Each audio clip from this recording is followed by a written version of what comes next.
Yesterday I gave my testimony at Janus Residential Recovery Center in Grayson, Kentucky. I'd been invited a couple weeks prior. It's an Alcoholic Anonymous meeting that is, for the clients that are there, and I believe anybody else is invited to that too, if you want to attend. So I got there about 10 minutes till 6. Meeting started at 6, and I was introduced and got up there and spoke for about 40 minutes, just my life story. It was the second time I've done it, so I went a little more wide open on actual facts, without really going overboard, because that's not what it's about. But anyway, I shared my story with the group, and basically my message is, do not let, if you can help it, your body get to the point where mine's at right now, which is suffering the consequences of substance and alcohol abuse, cirrhosis. And anyway, I got some good feedback from the people that listened. Some of the people that listened to me, there was 2 people that I knew pretty well. One has worked with me, and the other one, I know him from another treatment center, and they were very welcoming, and it was actually a great experience, something I needed to do, and to share my story about strength and hope, and how I've spent my life around, turned my will over to God, and now work for Him as the best I can, and as He guides me along my path, I continue to find my purpose in serving Him. So very life finally makes sense. I've been able to break away from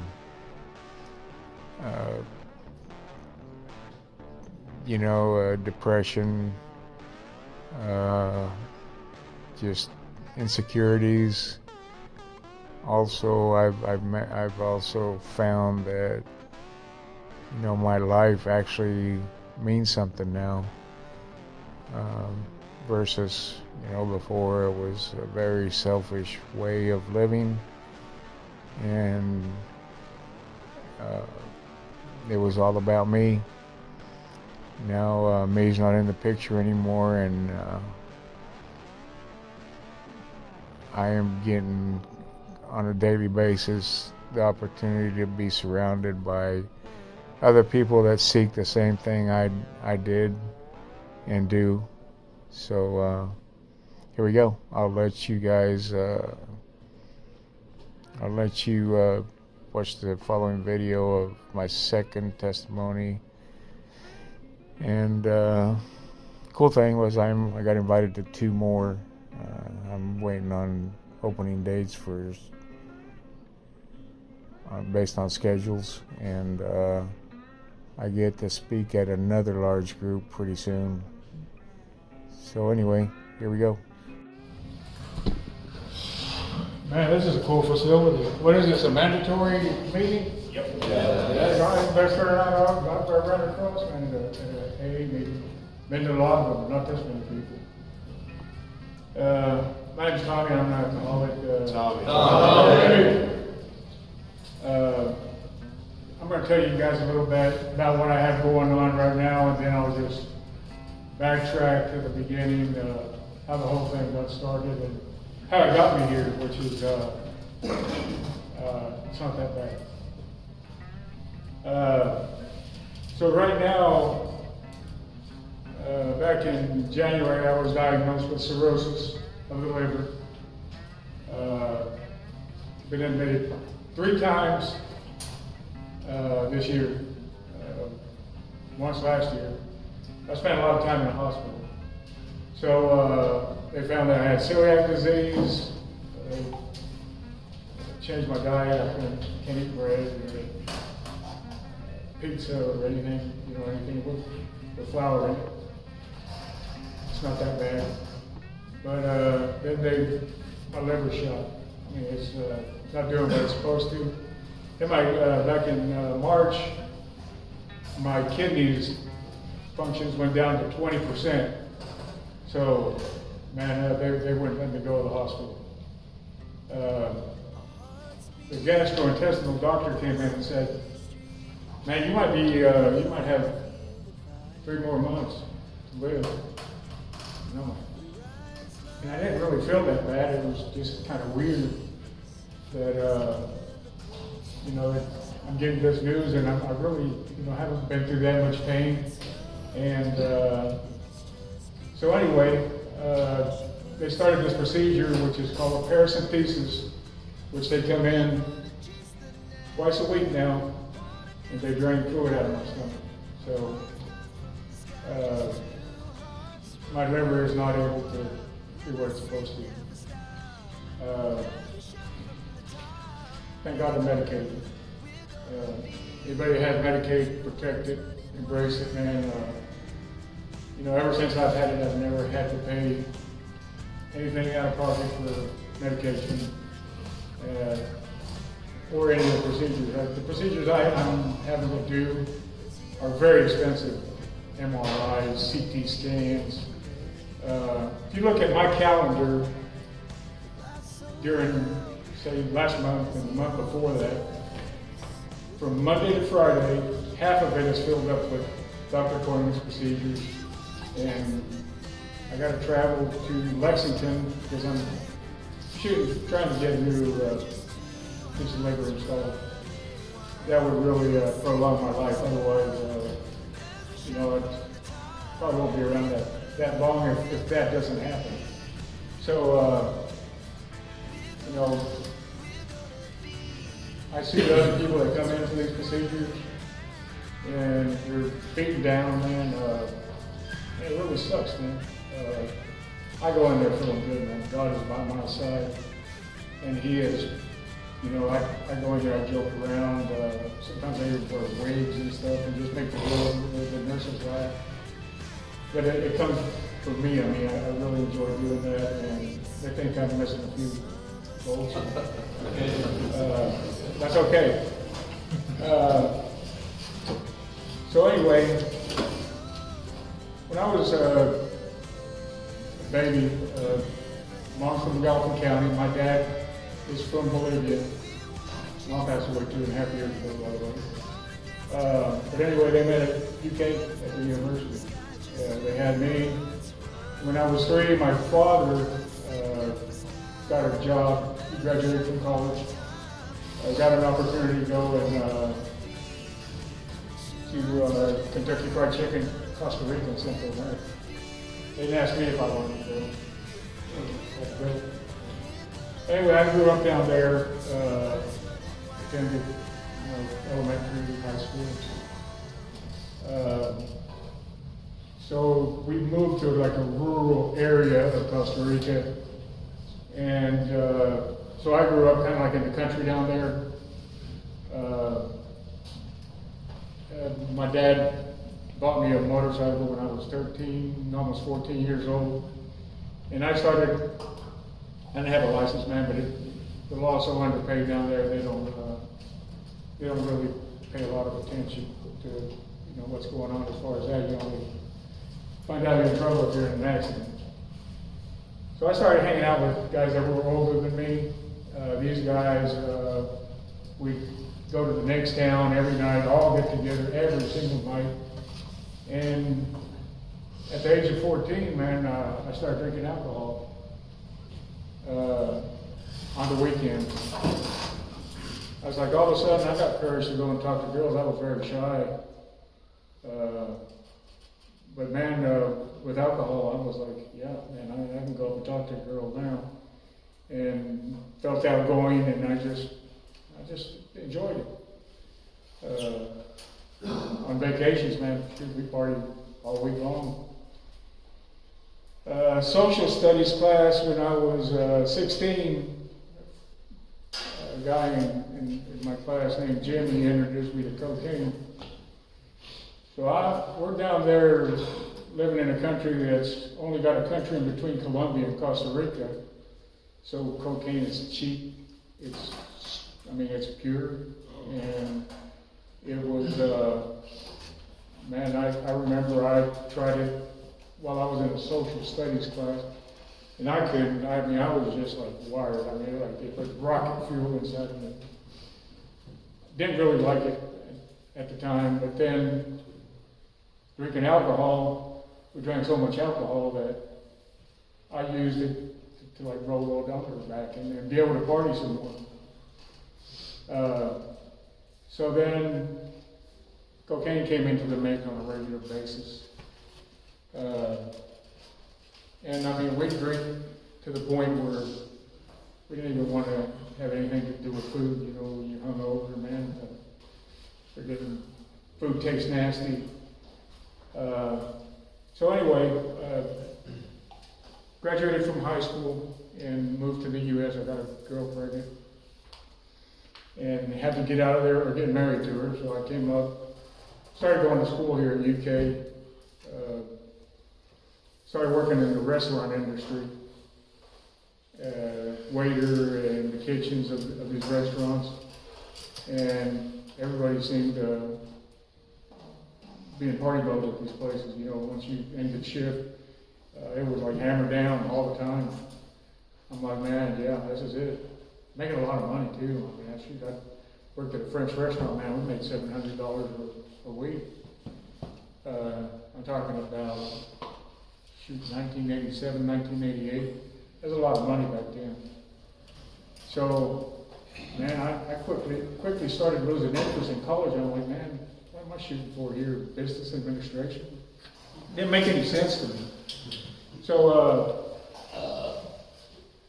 I dropped out of school, got an opportunity to work in Florida at Universal Studios. I met somebody at this restaurant. So they offered me a job at Universal Studios, and I'm like, man, I'm going to be a freaking movie actor down there. That was my thoughts on it. I moved down there, man, and started working at this restaurant called the Studio Commissary. I'm just going to test the screen here so this thing doesn't turn off on me. Still on? Yeah. Okay. So anyway, down in Orlando, I live about 4 Dawson Trail. That was 2 blocks away from the Dollhouse, which became one of my regular paths to go to. I don't know, making still a lot of money working at a convention center, man. Money was good, but you know, it's probably like a rock star. But then we discovered that, you know, there was nickel beer night here, quarter beer night here, and man, it was just, one place was $5 import beer till 11 o'clock at night. So it's like, you know, money, we can stretch money out down here. But anyway,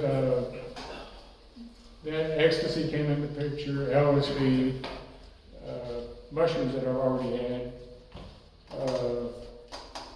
and smoked weed. So pretty much anything that I could get available, I was hitting at that time.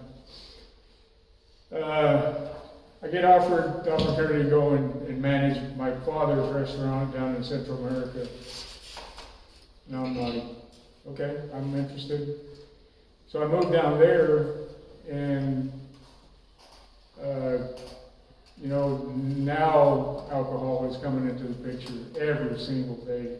We had a bar, restaurant, sold rotisserie chicken, fire oven pizza made in a brick oven, very cool stuff. And we had a bar with a swimming pool, and it was all like open air. Very, very fun place to work at.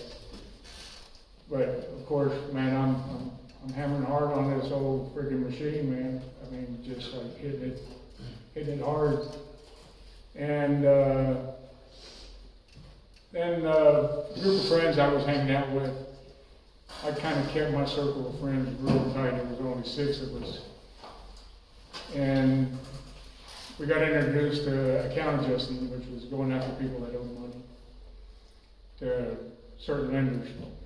So, you know, we follow these people that owed money around. We could find out through some people that worked at the bank how much they had in their savings, how much they had in their checking.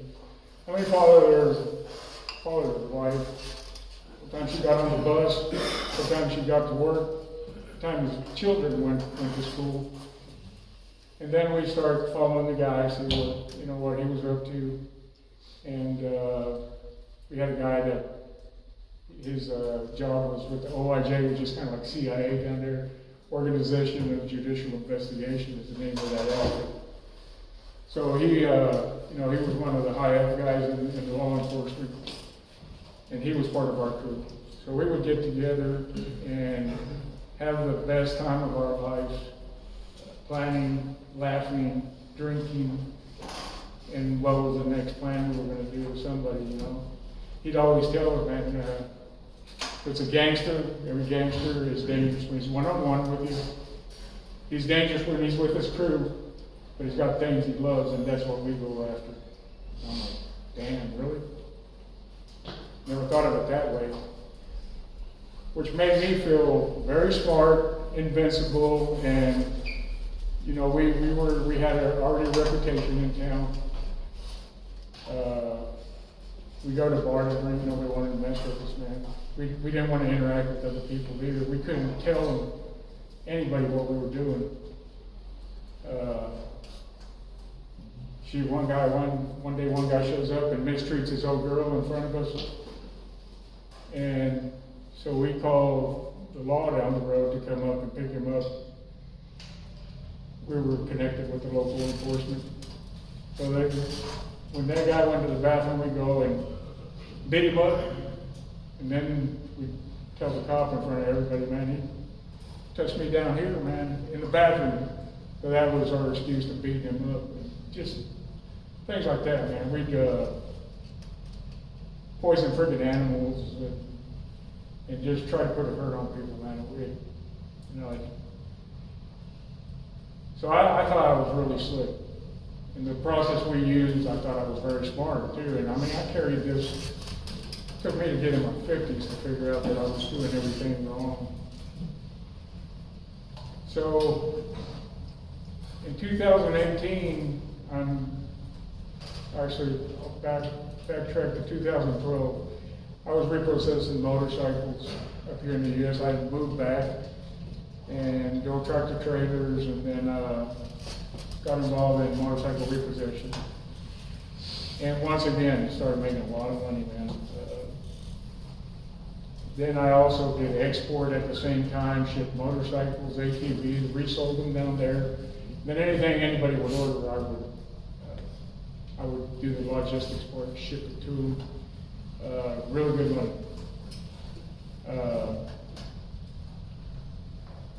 So IRS ties up the bank accounts down there to what's going on up here through our Social Security down there. So one time I come back to the U.S. and big audit was waiting for me. Caught me for tax evasion, was going to jail. They froze my bank accounts. So my parents put together like 10 grand and got a lawyer to represent me. And they gave me the right moves to not get locked up. So, and Mom was getting a car with high payments on it, and started selling your vehicles and all your toys, and man, I knew I was in trouble. I didn't know how bad it was going to get. Finally, in 2015, man, I'm like,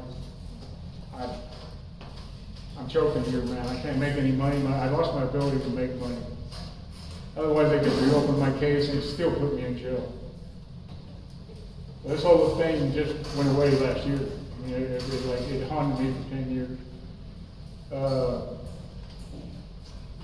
So I was paying on the house down in Tennessee. I bought a container, shipping container, loaded everything I could in this thing. They did, IRS was in charge of destroying my credit, so my credit cards were just a matter of time. They put the annual percentage rate about as high as they could. And so I went and bought everything I had on credit, just bought new stuff and Lowe's, Sam's Club, put it inside this container, plus everything I could get out of my house, packed that container to the roof, and traveled through land, Mexico, Guatemala, Salvador, Honduras, Nicaragua, and Costa Rica. Relocated once again down there. So I had a lot of motorcycle parts and things I could sell down there. I started selling a little bit at a time, tools, motorcycle stands, whatever I could. I had a lot of motorcycle parts. But at this time, I'm partying every day. Cocaine and alcohol. Hitting it hard on me. I don't remember almost eating for a whole year. Because my body got to the point where it would not accept food, you party that hard. So I'm now in my upper 40s, and I'd say that's where I put the most damage on my physical condition. 2018, I had to move out of there quick, otherwise I was going to end up in jail. Just a stupid move I made. So I get out of there, man, I didn't even pack my bags.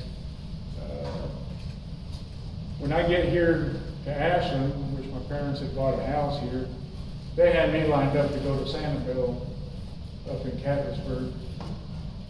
I'm like, all right, I'll go. Never even heard of treatment before. Didn't know, even though I was qualified to come into treatment when I was 18, 17, 16 maybe. I just didn't know it. I hadn't even heard of recovery. Down there, they don't have this kind of program will only happen if your family has deep pockets. Government doesn't do what they do around here, which is a blessing from God that we get the opportunity to come to a place like this one and learn about our addiction. So now I'm at Sanibel, I'm like, man, these guys are coming in here whacked on heroin, meth, delusional, I'm like, I've never seen anything like that before. I'm like, man, this is like one flew over the cuckoo's nest here.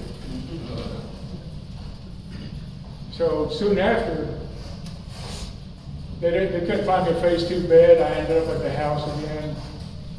I pounded a bottle of vanilla extract from Sam's Club, which is alcohol.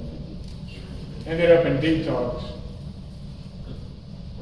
So in detox, I'm like, man, the chairs are bolted down to the ground. The friggin' tables are too. They can't even throw a table in here, man. I'm like, this is one flew over the cuckoo's nest, and I'm living it. I've been hallucinating. That's what got me there at one time. That alcohol and that vanilla extract didn't settle in too good. But once again, I end up in treatment again, and 2021, I in and out. Most of you, have you guys, raise your hand if you've been in and out of treatment several times. Right here. So anyway, my 4th time, I'm like, I want it this time. Can you touch that screen a little bit for me? He's not allowed, that's going. Oh, just touch the screen so it won't be shut down. So anyway,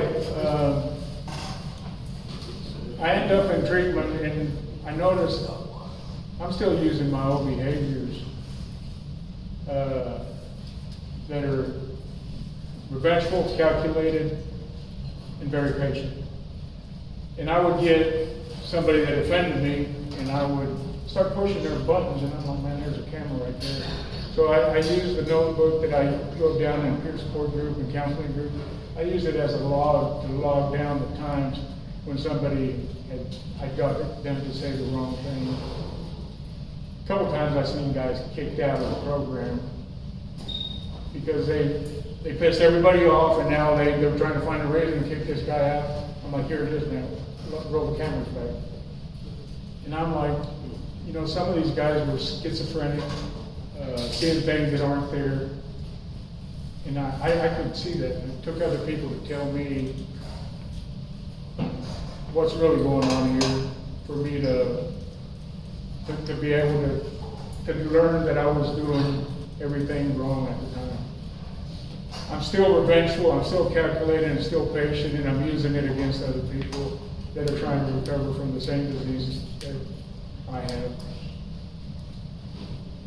So, man, I started just getting all kinds of messages from God. I mean, it was trickling at the time, and it was just, I was about ready to unleash in a group, and man, I had the right intervention at the right time, somebody come and tell me the right thing that I shouldn't do what I was going to do, which was try to get him in trouble.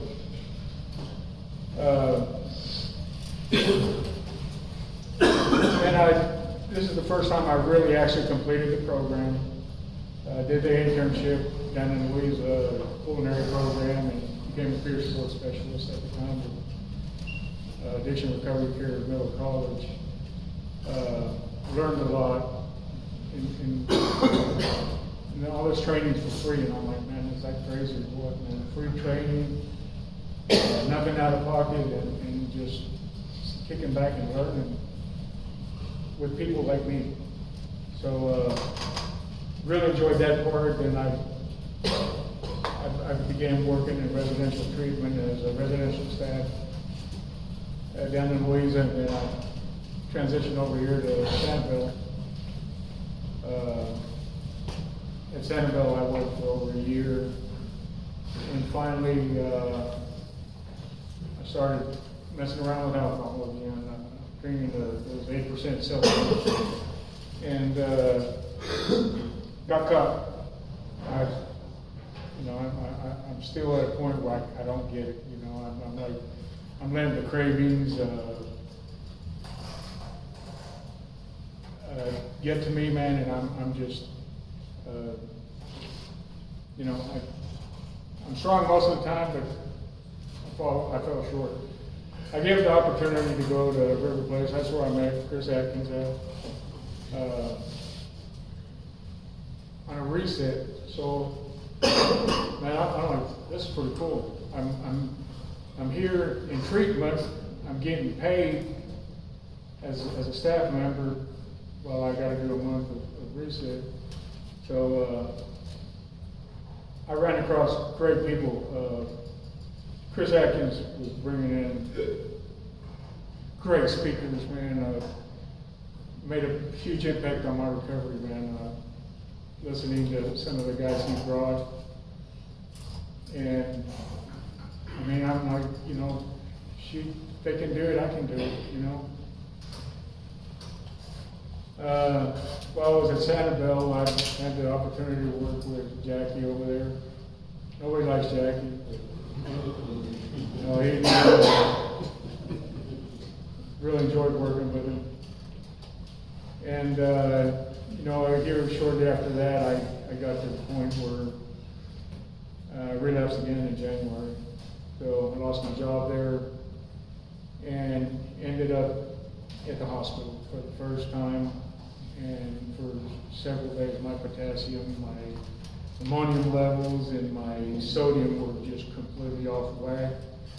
And they couldn't regulate them. Blood pressure was through the roof.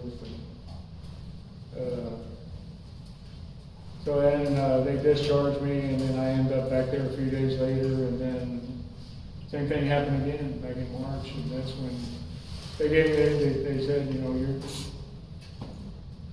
might not live a whole lot longer, and I'm like, but man, God had been placing things in my life, the right people, good support, and just, so I started, you know, reading the Bible and learning about Him, to the point where right now not trickling. It's not like I'm in a small river. It's like a freaking Niagara Falls is what I'm doing.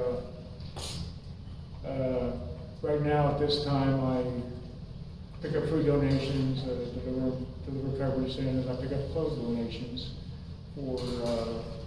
for clients that they give me for free at a thrift store that's owned by a church, but they let me go in there and take as much as I want.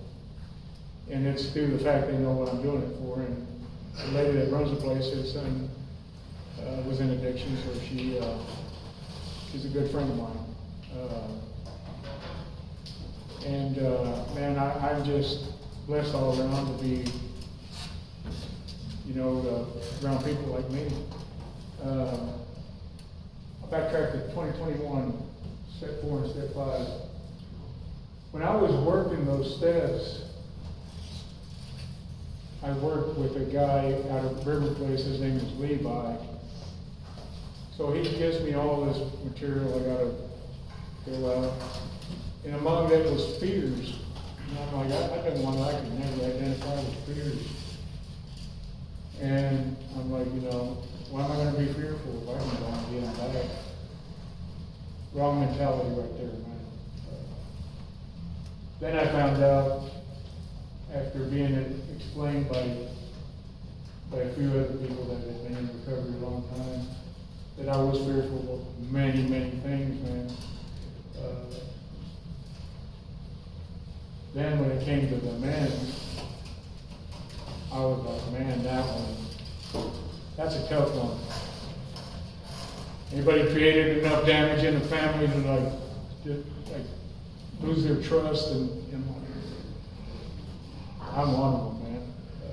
I had family members who wanted me dead because they knew they started figuring out things I'd done. At one time, I was going to take somebody out of my family, and I knew I couldn't get away with it. So this is back in 2016. I was going to take my own life. I left the letter too. I was going to go on a motorcycle ride, and after I fixed him up, and the man hit a bridge, and that was going to be the end of my life, man. And I'd go daily, man, pick the road that I was going to travel on, and I didn't know exactly in detail how I was going to do it. Weird thing, when I was about ready to execute this thing, an old friend of mine I hadn't seen in like 12 years, man, shows up. And I was able to open up to him about what was going on. Which I was locking myself up in my house and just processing this whole thing day after day after day. That's freaking sickness, man. I was so far away from God, man.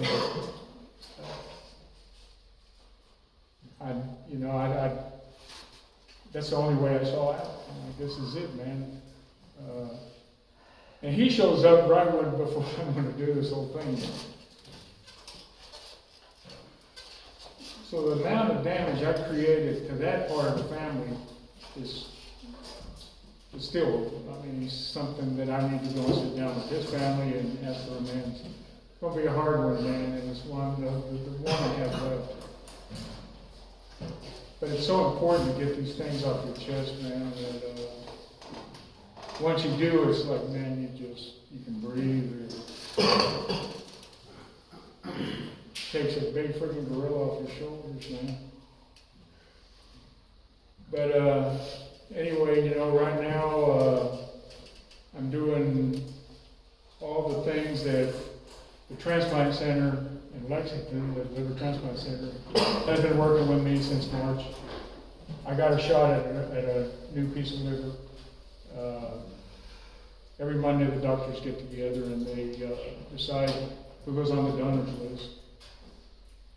And I'm hoping that they pull me in one time. Actually, my brother, his wife, and his son volunteered to give me a piece of liver, and I'm like, 3, 4, 5 years ago, man, it's time for him to go. And them seeing that I've been working for God. And I started to gain their trust, and now we got a very nice relationship. And it takes time. I mean, anybody that's done a lot of family damage, once you start doing the right thing, man, it starts coming slowly. Man, it sure is an honor to come out here tonight and share with you guys tonight. I go to a meeting here across the road. Anybody wants to go over there on Thursday nights at 6:30, man, come on out. But this is a big turnout right here, man. I'm like, but anyway, man, that's all I got for now, man. And thanks for listening to my story, man. Yeah.